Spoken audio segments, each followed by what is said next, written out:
Olá, meu amigo e minha amiga, sejam mais uma vez bem-vindos aqui ao canal. Essa negativa, né, do INSS muitas vezes tem relação com documentação incompleta, reprovação na perícia, erro de análise do próprio INSS, né, e o fato do segurado não ter o direito, por exemplo, ao benefício, quer dizer, não preencher os requisitos, né, que é a qualidade de segurado, tempo de carência, né. Após você ter a perícia negada, você pode entrar com recurso dentro do INSS solicitando uma nova avaliação, tá? O prazo para entrar com esse recurso é de 30 dias. Então veja bem, você teve o recurso negado. Você tem 30 dias para pedir uma nova reavaliação. Se você não fizer, é cancelado e arquivado o pedido e você terá que fazer novamente, tá? O conceito de doenças graves do INSS agora em 2004 refere-se em primeiro lugar às condições médicas, né, que asseguram benefício de auxílio-doença ou de aposentadoria por invalidez, mesmo quando o segurado não tem os requisitos da carência, né?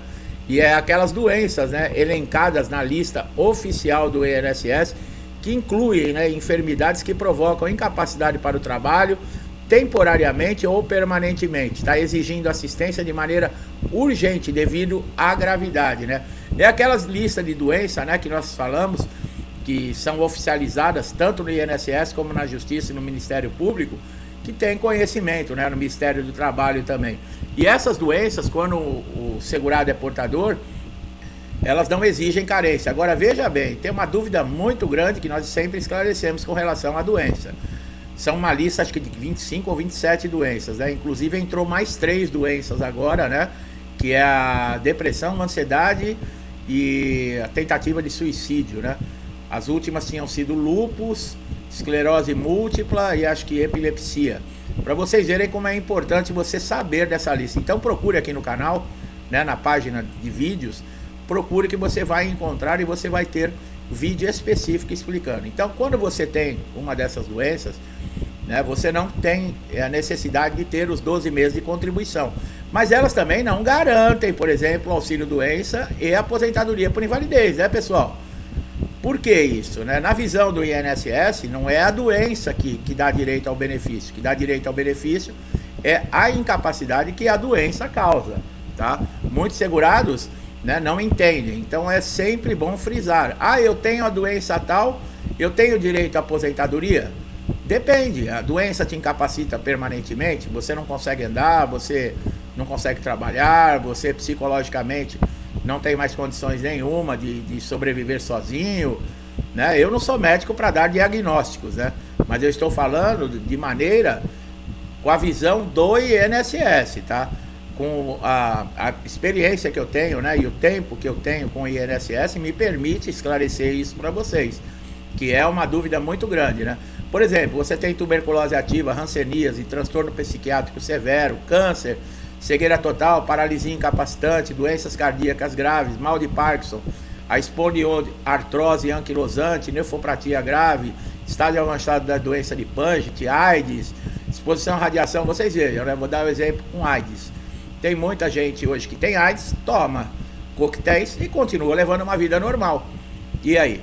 Continua trabalhando, continua no mercado de trabalho. Quer dizer, então não é a doença que dá direito, porque se fosse assim, quem tem AIDS tem que ser aposentado por invalidez. E tá cheio de gente trabalhando, levando uma vida comum. Então, fica bem claro esse exemplo que eu dei, né? Que o INSS olha dessa maneira. Bom, até onde a doença está te incapacitando? Não, eu tenho a doença, mas ainda está no estágio, por exemplo, leve, porque tem 3 graus, né?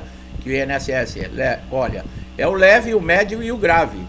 Tá? Então é assim que é visto, tá, pessoal? Então muita gente me pergunta aqui, né? Ah, eu tenho a doença tal e dá direito, eu posso me aposentar? Eu já estou respondendo. Assista o vídeo, preste atenção no que eu estou falando, que a sua pergunta está respondida, tá?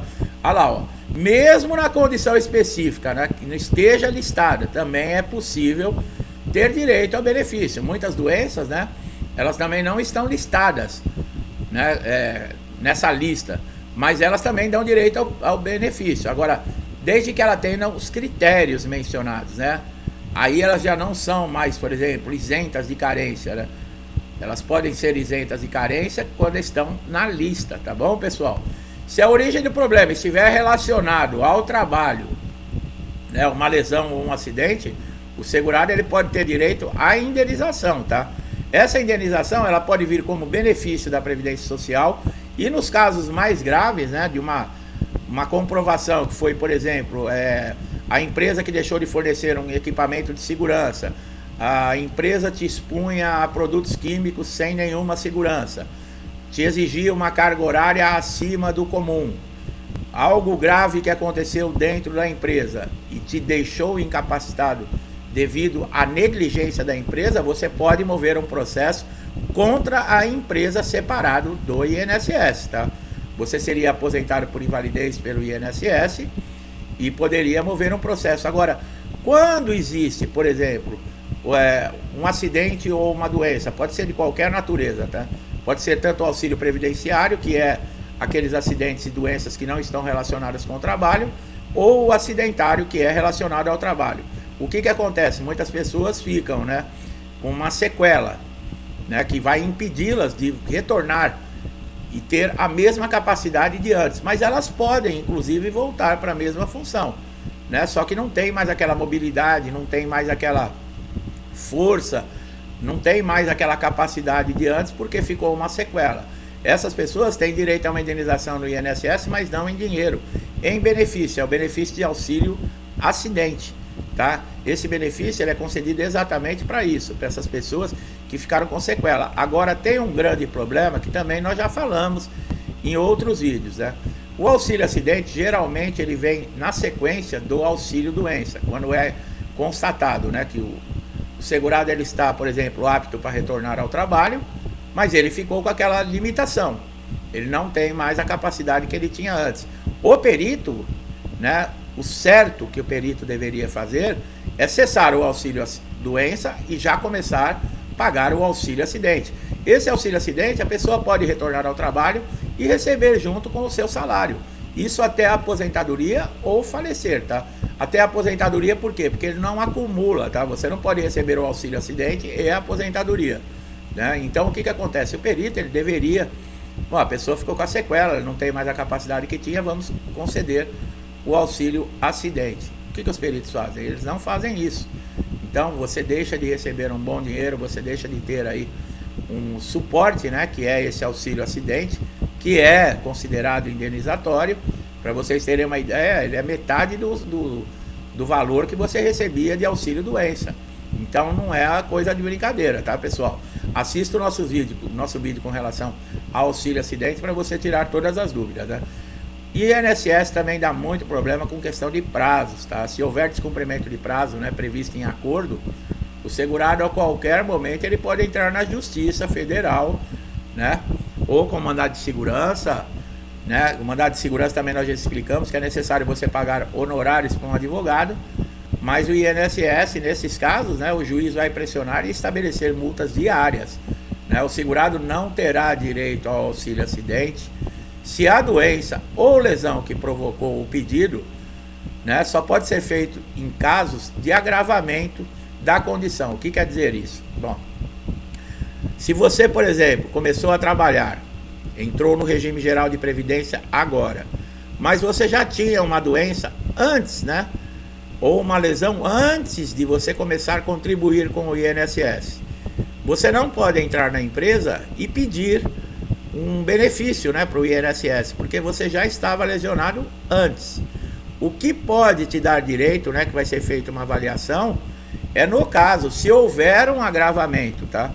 Você já tinha o problema antes de começar a contribuir com o INSS, começou a trabalhar, começou a fazer contribuições, e a lesão ou a doença retorna, tem um agravamento que te impede, aí sim, né? Agora você entrar na empresa já requerendo um auxílio doença ou uma aposentadoria por invalidez devido a um problema, lesão ou doença que você já tinha antes de começar a contribuir com o regime geral, isso não pode, tá? Caso seja concedido, você vai poder receber até 120 dias, tá? Esse é um prazo quando não tem data de cessação, por exemplo, do auxílio doença, ele vale por 120 dias, tá? No caso você necessite de mais tempo, é o que nós falamos no início do vídeo, né? É entrar com pedido de prorrogação, lembrando que no mínimo 15 dias antes do vencimento, tá, da data de cessação. Bom, o auxílio doença, né, eles publicaram uma portaria conjunta aí de número 38 para novas regras para quem recebe esse benefício, né. existe a prorrogação automática, tá, pessoal? As pessoas falam que não, mas existe. Agora, é crime, por exemplo, quem recebe auxílio-doença voltar a trabalhar? Bom, em via de regra, né, o INSS paga, por exemplo, benefício para você, porque você não pode trabalhar. Se você estiver apto para retornar ao trabalho, você deve comunicar o INSS e ele vai fazer a cessação do benefício. Não é que é crime, né, mas você pode responder, no caso aí, por exemplo, uma fraude, né? O auxílio-doença, ele exige tempo de contribuição? Não, pessoal, ele não exige tempo de contribuição, desde que você tenha alguma daquelas doenças que nós falamos, né? Ou então que você tenha sofrido a lesão ou a doença devido à sua profissão na empresa. Você entrou na empresa, começou a trabalhar, por exemplo, com periculosidade e insalubridade, e devido a esse trabalho, com um mês que você tenha contribuído, surgiu um problema. Aí não precisa ter doença em lista, não precisa ter doença nada. Relacionado ao trabalho, não tem tempo de carência, tá, pessoal? Você tem direito, sim, ao auxílio-doença. E outra dúvida que as pessoas têm é se o período, né, que fica recebendo o auxílio-doença, se ele conta, por exemplo, para aposentadoria, no caso por idade, contribuição, conta, pessoal. Tanto o auxílio-doença como a aposentadoria por invalidez, eles contam e são computados como tempo de contribuição, né? Desde que seja intercalado os períodos de recolhimento. O que quer dizer isso? Você pode ficar 10 anos recebendo auxílio-doença. Se você consultar o seu CNIS agora, lá no portal Meu INSS, que é o seu histórico, né, do profissional, desde o primeiro registro seu em carteira, você não vai encontrar esses 10 anos. Aí vamos lá, você tem alta do auxílio-doença. Você faz uma contribuição para o INSS, depois de alguns dias você consulta lá o CNIS, os 10 anos de auxílio-doença vai estar aparecendo. Por que isso? Porque foi contribuições intercaladas, tá bom? Por isso que muita gente me pergunta, eu consultei aqui no CNIS, né, através do portal Meu INSS, e não está aparecendo o meu tempo de afastamento. Exatamente por isso, porque você ainda não fez uma nova contribuição. Quando você faz uma nova contribuição, aí entra esse intercalamento, né? E vai aparecer, tá? Então, as razões também que levam à cessação, né, de um benefício no INSS, nós já falamos, né? Muitas vezes o segurado, na perícia, ele não leva uma documentação que vá demonstrar a sua incapacidade. Lembrando, o documento mais importante que tem é o laudo, tá, pessoal? Ele deve ter o seu nome completo, o nome do médico, carimbo, CRM, a assinatura do médico que fez o laudo, o CID da doença, o histórico da sua incapacidade, se ele é temporária, se é permanente, as limitações que lhe causam, tá? O tempo previsto que você tem, caso seja temporário, para necessidade de você se recuperar. Então, tudo isso pode levar a atrasar na perícia. Vai conversando com o perito, falando demais, contando seus problemas pessoais. O perito, ele tem um padrão de perícia, ele não atende cada segurado que entra na sala de maneira diferente. E muitos peritos se irritam, porque a gente sabe, o povo brasileiro gosta de conversa, gosta de contar caso, gosta de falar da própria vida, mas tem momentos certos para isso. O perito não é seu compadre, ele não é seu amigo, ele está ali para fazer uma avaliação. E muitas vezes isso acaba irritando o perito. E ele quer que você saia da sala o mais rápido possível e vai negar o seu benefício. Ah, mas isso não acontece. Acontece todos os dias, tá, pessoal? Agora, essas dicas, que elas fiquem valendo, né? E você preste bastante atenção, porque nós estamos na época de pente fino, tá? As convocações também já estão sendo feitas. Vai lá nos nossos vídeos, né? Também faz uma pesquisa com relação a pente fino, as incapacidades, quem está na lista, quem vai ser chamado, quem não vai ser chamado. Se você perder o benefício, o que você deve fazer? Tudo isso você encontra aqui no canal, são informações importantíssimas. Você deve ter consciência que você necessita de conhecimento. Eu trago aqui as informações, o conhecimento, o esclarecimento, e você deve utilizar, né? Não sou eu que vou lá resolver para você, tá bom? Então, quanto mais você assistir nossos vídeos, quanto mais você compreender como tudo funciona, melhor para você. Tá bom, meu amigo e minha amiga que chegaram aqui a primeira vez, eu espero que vocês tenham gostado da maneira que a gente traz aqui os nossos conteúdos, né, de uma linguagem simples, para entendimento de todos. Não deixe de dar um like no vídeo, compartilhar para alcançar mais pessoas, tá? Se inscreva no canal, ative o sininho de notificação para sempre receber nossos novos conteúdos em primeira mão, né? Você só tem a ganhar com isso, com informações aí que podem resolver problemas de dias, semanas ou até de meses que você está tendo no INSS. E o melhor de tudo, não paga nada, é de graça, né? Meu amigo e minha amiga, muitos que estão comigo desde o início do canal, me incentivando, me ajudando, compartilhando, interagindo com o canal, muito obrigado, que Deus abençoe sua casa, sua vida, sua família, com paz, saúde, prosperidade, amor, alegria, tudo de bom, tá? Que eu desejo para mim, para minha família, eu desejo em dobro a todos vocês. Vou deixando meu forte abraço e até os próximos vídeos.